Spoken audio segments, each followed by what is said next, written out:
Virginia is in trouble.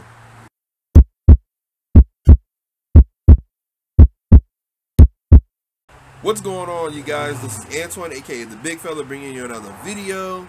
It is currently a cool, crisp 24 degrees outside right now. That's why I'm sitting out here on the front porch of my hunt stuff, trying not to freeze my butt off. But I didn't start this video to talk about the weather. I wanted to talk about something a little more serious. To be quite honest with you guys, I wasn't even sure if I wanted to do this video or not. I normally don't like to delve into politics or anything like that, but my home state, Virginia, is in trouble right now. And before I go any further into the video, I'm going to be real with you guys. I don't know every single detail that's coming about in all these bills that are about to be introduced to the floor, nor do I understand all of it fully, but I am starting to get the gist of it. I've been reading up on it and trying to comprehend everything that's going on. So far, I found out that 10-round magazines are going to be the highest capacity magazines you can get. Your firearm can't be capable of taking a muzzle breaking device, which also begs the question for me, in order for a firearm to take a muzzle breaking device, the end of the barrel has to have some sort of thread so you can screw it on there. My Mossberg 500 has a threaded barrel because I can put different chokes in there, so I'm kind of curious to see if that would be an illegal firearm as well, because it could essentially take a muzzle breaking device. There aren't too many specifics on that that I found anyway.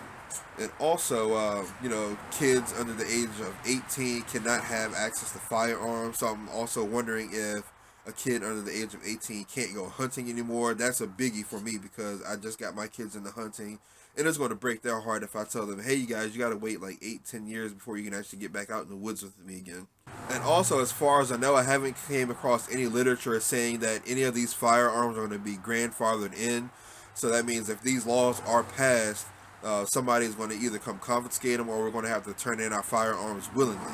Now, last time I did the calculation, 80% of the counties in Virginia have declared themselves Second Amendment sanctuaries, and I'm pretty sure 100% of those people are not going to be giving up their firearms willingly, or are going to allow anybody to come confiscate them.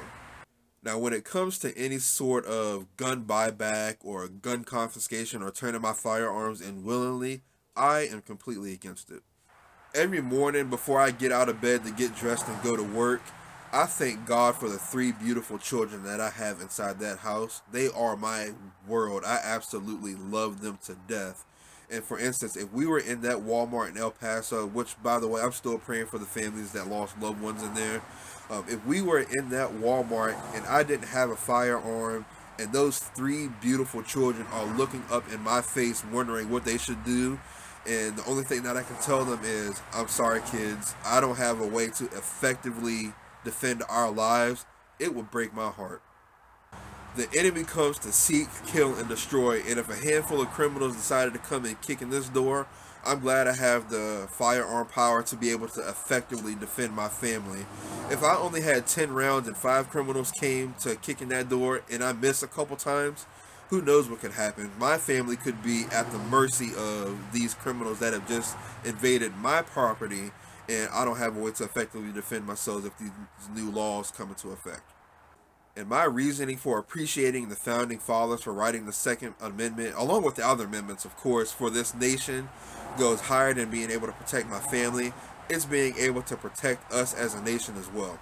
With the exception of the Civil War and the Revolutionary War, do you want to know why there have been no other battles of any other war fought on American soil? It's because no enemy wants to come over here and contend with the United States military plus an armed population of citizens. In the state of Virginia alone, this year, the fiscal year, over 557,000 hunting licenses have been sold here. That's a lot of firepower, and Virginia's nowhere near the size of Texas. So, do you think an enemy wants to come over here and contend with all that firepower?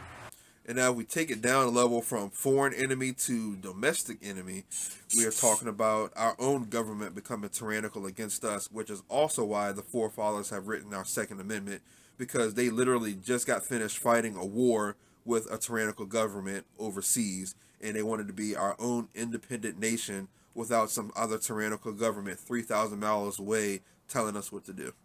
Now, I know laws are made to keep us a civilized people, but Without the Second Amendment, what would stop a tyrannical government from coming to infringe on any of your other rights? Like, what would be next? Freedom of speech?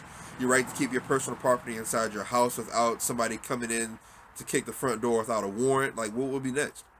I mean, if you sit back and think about it from a tyrannical government's point of view, if you take away the citizens' rights to keep and bear arms and defend themselves against tyranny, look how easy it would be to infringe on any of the other rights that they have. Now, while we're out here metaphorically playing checkers with each other, always trying to one-up each other, out here trying to bicker amongst whose political party's better, out here butting heads, our government is out here playing chess, and we don't even know it. They're moving their pawns exactly where they need to be, and as soon as our Second Amendment rights are taken away, our very way of life as we know it will cease to exist. I don't know, you guys, all of this does have me kind of concerned, because if they do take away our Second Amendment rights, I think the next amendment to go is going to be our freedom of speech. Videos like this won't be allowed to exist because it goes against the status quo. You won't be able to rightfully protest against anything that you don't believe in. I think all of that's just going to be gone down the drain by the time our Second Amendment rights are taken away.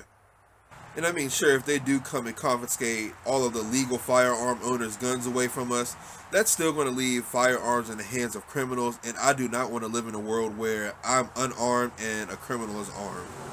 And I'm the type of person that doesn't care what your beliefs are. If all of us are in a Walmart one day and somebody tries to come and shoot that bad boy up, if I have my legal firearm on me, I'm going to defend all of our lives, because all of us have a right to life, liberty, and the pursuit of happiness. It's the American way. By now, I'm pretty sure you guys are tired of me talking your head off, so I am going to go ahead and end this video.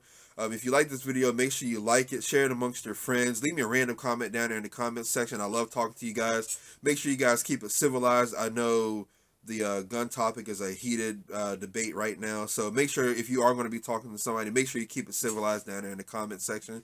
Also, if you would, please follow me on my social media accounts. They're rolling right here at the bottom of the screen. I try to keep you guys updated as much as possible on those with any news, or if I'm not going to put out a video or anything like that. I would really appreciate it as well. But that's going to do it for this episode of Big Fella Outdoors. Be sure to tune into the next episode. You can catch me outside doing what I love most, getting my dose of the great outdoors. Be sure to get y'all's too.